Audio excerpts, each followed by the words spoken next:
Assalamualaikum warahmatullahi wabarakatuh. Perkenalkan, nama saya Yan Anggila Putra dari absen 36 kelas 11 Di sini saya akan menyampaikan informasi dari narasumber Dr. Ling Ahmad Kosin AMD KL SKM MT. Nah, kesehatan dipengaruhi oleh makanan dan lingkungan. Melakukan penelitian pada tahun 1974. Nah, kompetensi yang pertama itu kesehatan pencegahan, yang kedua AMDAL BNSP, yang ketiga perencana listen hospital, yang keempat K3 BNSP, yang kelima asesor kompetensi BNSP, keenam DKI, dan ketujuh BPJ LKPP. Nah, hidup sehat berkelanjutan dari aspek kebersihan, pengelolaan sampah, dan makanan. Nah, yang pertama ada faktor lingkungan yaitu 40%, faktor perilaku 30%, faktor makanan 20%, dan faktor genetika 10%.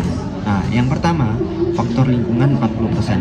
Nah, faktor lingkungan bisa dipengaruhi dari lingkungan yang tidak sehat, maka kita juga bisa terjerat penyakit dan menjadi sakit. Nah, yang kedua faktor perilaku tidak sehat itu disebabkan karena semisal ada rawannya COVID, kita tidak memakai masker, otomatis iya atau tidak kita bisa kena COVID itu. Nah, faktor yang ketiga yaitu faktor makanan, itu bisa juga dari kita sering makan boraks seperti bakso, itu sangat tidak baik dan bisa terkena penyakit menjadi sakit.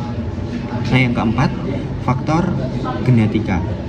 Faktor genetika itu kayak keturunan dari orang tua, contohnya penyakit darah tinggi atau lainnya itu akan turun ke keturunannya yaitu anaknya, bisa jadi. Nah, STBM atau sanitasi total berhasil masyarakat. Nah, yang pertama itu stop BAB sembarangan. Nah, yang kedua cuci tangan menggunakan sabun. Yang ketiga pengamanan air minum dan makanan. Yang keempat pengelolaan sampah, dan yang kelima limbah. Cuci tangan pakai sabun atau CTPS bisa dilakukan di sekolah, tempat umum, rumah tangga, tempat kerja, institusi kesehatan, dan lain sebagainya. Syarat dari air minum itu fisik tidak berbau atau tidak berwarna. Yang kedua mikrobiologi Escherichia coli. Penyakit yang dapat ditimbulkan akibat tidak menjaga kebersihan lingkungan yaitu bisa menyebabkan diare, hepatitis, keracunan, kolera, polio, disensi, COVID. Nah, ada pula kunci keamanan pangan. Yang pertama, jaga kebersihan. Yang kedua, pisahkan makanan mentah atau matang. Yang ketiga, masak dengan sempurna. Yang keempat, simpan makanan pada suhu yang aman. Ada pula kemasan atau wadah yang kontak dengan pangan. Yang pertama, tidak menggunakan alat masak mudah yang dilapis logam berat. Yang kedua, tidak menggunakan kantong plastik atau kresek yang tidak sesuai standar untuk makanan. Ada pula masakan klasik pangan. Masakan utama keamanan pangan di Indonesia.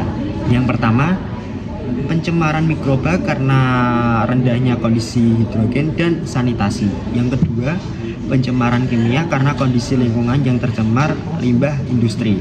Nah, yang ketiga, penyalahgunaan bahan berbahaya yang dapat untuk panganan, formalin, dan lain-lain. Yang keempat, penggunaan BTP melebihi batas maksimal yang digunakan. Sekian dari saya, mohon maaf jika ada salah kata. Wassalamualaikum warahmatullahi wabarakatuh.